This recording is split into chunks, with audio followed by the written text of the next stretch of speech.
Hello everyone and welcome back to another video from Wake&Tech. In this video, I'm going to show you how to delete your wish list on AliExpress. So let's get started right away. First of all, open up your web browser and then in the address bar type in aliexpress.com and press enter. You will now be taken into the official AliExpress website. Now if you haven't logged into your account already, you will see the login button at the left side, which you can click on and then proceed forward with your credentials.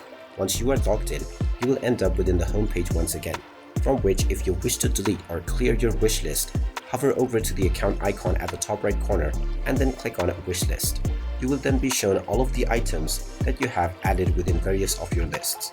You can go to your lists as well within the right side where it says my lists. Within this page, you will find all the customized lists that you have created. Tap on the delete button alongside the list name and you will be asked whether you are sure that you want to delete this list. Tap on the delete button and now this will delete the customized list that you have created along with the items that you have added. And there you have it. That is how easy it is to delete and clear your wish list on AliExpress. If you find this video helpful, make sure you hit that like button and subscribe to our channel if you haven't done so already. Also ring that notification bell to never miss another update from us. Thank you for watching and I will see you again in the next video.